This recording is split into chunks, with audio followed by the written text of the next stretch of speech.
नमन, बात मत बदलो। खैर उस तक लेकर तो मैं ही आया हूँ ना। अच्छा, वो अभी आने वाला है। उसका फ़ोन इसी एरिया में पहुँच गया है।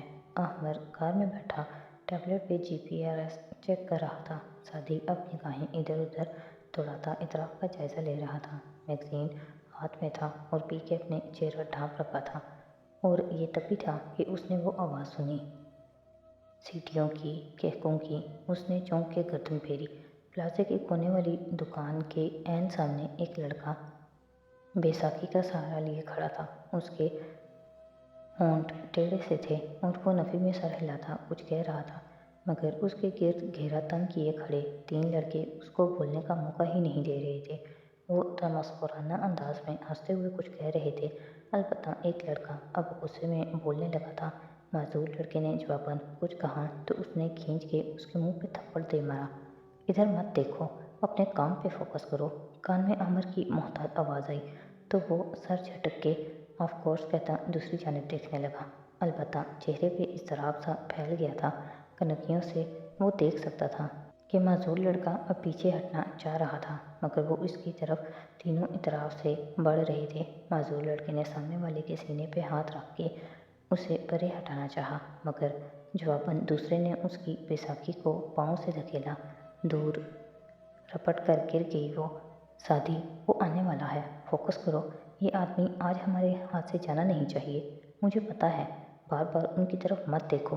वो तुम्हारा मसला नहीं है। तुम्हारा केस और उसकी गवाहियाँ ज़्यादा अहम हैं। अहमद ने उसे याद दिलाया था। वो सर हिला के खामोशी से खड़ा रहा। कभी कोई किताब उठा लेता, कभी कोई रिसाला। कनखियों से झलकता मंजर शिद्दत पकड़ रहा था। लोग नज़रअंदाज किए गुजर रहे थे और वो तीनों अब उसे ज़मीन पे गिरा के मार रहे थे। वो आ गया है, वो देखो, ब्राउन शर्ट में ऐनक वाला। सादी सामने देखने लगा, मगर उसका दिमाग फोकस नहीं कर पा रहा था। लड़के उसी तरह माजूर लड़के को मार रहे थे और गालियाँ दे रहे थे। ऐसे में उसे आंख के किनारे पे नजर आया, एक लड़के ने अपने बूट से उसके टेढ़े मुंह पे ठोकर मारी थी। बस बहुत हो गया। वो तैराक के घुमा और जारहाना अंदाज में उनकी तरफ बढ़ा। सादी, नो, वापस मुड़ो। सादी यूसुफ। अमर उसके कान में गरजा था। You know what. उसने कान में लगा आला 2 उंगलियों से पकड़कर बाहर निकाला और मुंह के करीब ले जाकर बोला, तुम मेरी माँ नहीं हो। और उसे जेब में डालता तेजी से उसकी तरफ लपका। अमर ने बेइख्तियार स्टीयरिंग पे हाथ मारा। कमज़ोर से क्यों लड़ रहे हो? इधर आओ, मुझसे मुकाबला करो। पीक कैप करो। पीछे को मोड़ा ताकि चेहरा सामने वाजिया नजर आने और आस्तीन ऊपर चढ़ाता वो उनकी तरफ आया। वो चौंके थे। एक ने मुंह भर के उसे गालियां दी, दूसरा उसकी तरफ बढ़ा, मगर अब उसे कुछ नजर नहीं आ रहा था। वो और खावर कैद खाने के कमरे में थे। वो कमरा जिसकी दीवार पे अनगिनत लकीरें लगी थीं और खावर उसको बता रहा था कि उसे कैसे किसी को मारना है, सिर्फ बेहोश कैसे करना है, अपाहिज कैसे करना है, कत्ल कैसे करना है। उसके सामने सिर्फ खावर था और वो अपना हाथ और पाँव घुमा घुमा कर उसको मार रहा था। इर्द गिर्द खामोशी थी, सिर्फ वो दोनों थे और उनके हाथों की महारत थी। सर झुका के एक तरफ से निकल जाना और पलट के दे मारने का अंदाज। इर्द गिर्द और कुछ नहीं था। सुर्ख धुंध छटी तो सामने वो तीनों अब कदरे जख्मी हालत में पीछे को हट रहे थे। बस चंद लम्हे लगे थे उनको भगाने में। चंद राहगीर जो तमाशा देखने रुके थे अब वो भी मुड़ गए थे। अपाहिज लड़का ज़मीन पे गिरा हुआ था और उसके जिस्म से जा बजा खून निकल रहा था। मुंह की चोटें सबसे ज़्यादा तकलीफ दे थीं। वो झुका और उसे एक हाथ के सहारे से उठाने लगा। लड़का नीम बेहोश मंदी आंखों से उसे यकटिक देखता सहारा लेकर उठने लगा। मुझे उसको हॉस्पिटल लेकर जाना है। वो दूसरे हाथ से कान में आला दोबारा लगा चुका था। टैक्सी करके जाओ, क्योंकि मैं तुम्हारी माँ नहीं हूँ, वो जला भुना सा बोला था। सदी ने चौंक के दूर रखे मैगज़ीन स्टैंड को देखा। वो चला गया? नहीं, उसने यहाँ एतकाफ बैठना था, इसलिए देखो, शायद अभी तक हो। वो सख्त सीख पा था। या तो मुझे काम ना कहा करो, अगर कहा करो तो मेरे तरीके से अमल भी किया करो। अहमर वो लड़के को सहारा देकर चला रहा था। मैंने ये जंग सिर्फ एक केस जीतने के लिए या एक अमीर लड़के को सलाखों के पीछे देखने की ख्वाहिश के लिए नहीं शुरू की थी। मैंने ये लड़ाई इसलिए मोल ली थी تاکہ کوئی مغرور اور بد دماغ لڑکا کسی عام کمزور لڑکے کو یوں نہ مار سکے، کوئی اپنے گھمنڈ میں کسی کو بلی نہ کر سکے، اور جب بھی کوئی یہ کرے تو اس کا ہاتھ روکا جائے، اور اگر رکنے سے نہ رکے تو اس کا ہاتھ توڑ دیا جائے، تاکہ خاص لوگ عام لوگوں کو اپنے پیروں تلے نہ رون دیں۔ اگر میں یہ ہونے دوں تو میں کیسا انسان ہوں؟ وہ ٹیکسی اسٹینڈ کی طرف جاتے ہوئے کہہ رہا تھا۔ بیڑا غرق تمہاری اخلاقیات کا، میں بتا رہا ہوں، آج سے میں نوشیروان کے ساتھ ہوں، کم از کم وہ میری بات تو مان لیتا۔ وہ کار اسٹارٹ کرتے ہوئے بولا تھا، کم از کم اس وقت وہ اسے زخمی کے ساتھ ہسپتال نہیں لے جا رہا تھا۔ اٹھ جائے اب ٹیکسی میں۔ ماں نہیں ہوں میں اس کی۔ اس شام ہاشم کردار ابھی تک اپنے آفس میں موجود تھا۔ کھڑکیوں کے آگے اندھیرا پھیل چکا تھا اور آفس کی عمارت ملازموں سے تقریباً خالی ہو چکی تھی، مگر وہ قطعاً تکان زدہ نہیں دکھائی دیتا تھا۔ سیٹ پہ ٹیک لگائے وہ پورے یقین اور عزم سے سامنے بیٹھے رئیس سے کہہ رہا تھا، 6 دن ہیں ہمارے پاس، 6 دن میں تمہیں فل پروف اور ٹھوس منصوبہ بنانا ہے۔ میں کر لوں گا سر، آپ بے فکر رہیں۔ وہ جو ساتھ ساتھ لیپ ٹاپ پہ کھٹ کھٹ ٹائپ میں کیے جا رہا تھا، تسلی آمیز انداز میں بولا، مجھے خاور کی کمی محسوس نہ ہونے دینا۔ ہاشم نے تنبیہ کی تھی، اس نے صرف سر کو خم دیا۔ تبھی دروازہ افراتفری کے عالم میں کھلا اور ہڑبڑائی ہوئی حلیمہ اندر داخل ہوئی۔ سر، تم ابھی تک یہیں ہو؟ اب چلے جانا چاہیے تمہیں، وہ نرمی سے بولا تھا، مگر حلیمہ چہرے پہ دوڑتی ہوائیوں کے ساتھ سامنے آئی۔ سر، ہم سیکرٹریز ایک دوسرے سے ان ٹچ ہوتی ہیں اور بہت سی باتیں شیئر کرتی ہیں۔ وہ پھولے تنفس کے ساتھ بول رہی تھی، آگے بولو۔ وہ تمہید سے بیزار ہوا۔ سر، نوشیروان صاحب کی سیکرٹری کی کال آئی ہے مجھے، ابھی نوشیروان نے ایک ہوٹل میں میڈیا کے نمائندوں کو بلایا ہے اور وہ ایک ہنگامی پریس کانفرنس کرنے جا رہے ہیں۔ ہاشم بجلی کی تیزی سے کھڑا ہوا، اس کا رنگ فک ہوا تھا۔ کیسی پریس کانفرنس؟ فون اور والیٹ اٹھاتے ہوئے وہ چیخا تھا، کچھ نہیں معلوم سر، وہ بس کوئی اہم انکشاف کرنے جا رہے ہیں۔ اگلے الفاظ ہاشم نے نہیں سنے، اسے بس یہ نظر آ رہا تھا کہ وہ دوڑ رہا ہے، رئیس اس کے پیچھے بھاگ رہا تھا۔ راہداریاں، آفس کیبن، لفٹ، سینے پسینے ہوتے جسم کے ساتھ عبور کرتا بھاگتا چلا جا رہا ہے۔ یوں لگ رہا تھا ساری عمارت اس کے سر پہ گرنے والی ہو، ہر شے ملیہ میٹ ہو کر زمین بوس ہونے والی ہو، ساری دنیا جل کر راکھ ہونے والی تھی۔ سڑکوں پہ گاڑیاں، لوگ، درخت بھاگ رہے تھے اور اس کی زندگی پیچھے کو دوڑ رہی تھی۔ برسوں کی محنت، ساکھ، عزت، سب کچھ نوشیروان کے اعتراف جرم سے مٹی میں ملنے والی تھی۔ وہ اپنے بھائی کو کھونے جا رہا تھا۔ وہ تیز ڈرائیو کر رہا تھا، رئیس اسے رفتار ہلکی کرنے کو کہہ رہا تھا، مگر وہ نہیں سن رہا تھا۔ اسے پسینے آ رہے تھے، اس کا بھائی اپنی زندگی ختم کرنے جا رہا تھا۔ نظروں کے سامنے اس کے بچپن کے مناظر گھوم رہے تھے۔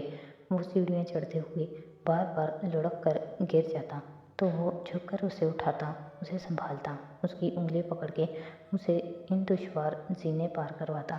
یہ انگلی کیسے چھوٹ گئی؟ کیسے فیصلہ کر لیا اس نے اس بیوقوفی کا؟ او نہیں شیرو، پلیز نہیں۔ ہال میں رش تھا، بے پناہ رش۔ اسے پوڈیم پہ ڈائس کے پیچھے شیرو کھڑا نظر آیا تھا۔ وہ 3 پیس سوٹ اور ٹائی میں تیار کھڑا تھا، بال بھی جیل سے پیچھے جما رکھے تھے اور ایک ہاتھ ڈائس پہ رکھے وہ مائک پہ چہرہ ذرا جھکائے بول رہا تھا۔ سامنے بیٹھا مجموعہ ادھر ادھر تصاویر کھینچ رہا تھا، ویڈیوز بنا رہا تھا۔ ہاشم سفید چہرے کے ساتھ آگے بڑھنے لگا، مگر رئیس نے اسے بازو سے تھام کے روکا۔ سر، ایسے مت کریں، تماشا بن جائے گا پوری دنیا کے سامنے۔ اسے روکو، بند کرو یہ سب، بجلی کاٹو، سگنلز جام کرو، کچھ کرو۔ وہ سرخ آنکھوں کے ساتھ گرجا تھا، سر میں کچھ کرتا ہوں، مگر آپ پرسکون رہیں۔ رئیس اسے روک کر خود دوسری طرف بھاگا تھا۔ ہاشم گہرے گہرے سانس لیتا، بے یقینی اور خوف سے پوڈیم پہ کھڑے شیرو کو دیکھتے گیا۔ وہ آج بہت اونچا دکھائی دے رہا تھا، شاید اسٹیج کی اونچائی کافی زیادہ تھی۔ اس نے زینے کیسے چڑھے، وہ کیوں نہیں لڑکا؟ وہ بس اسے دیکھ رہا تھا۔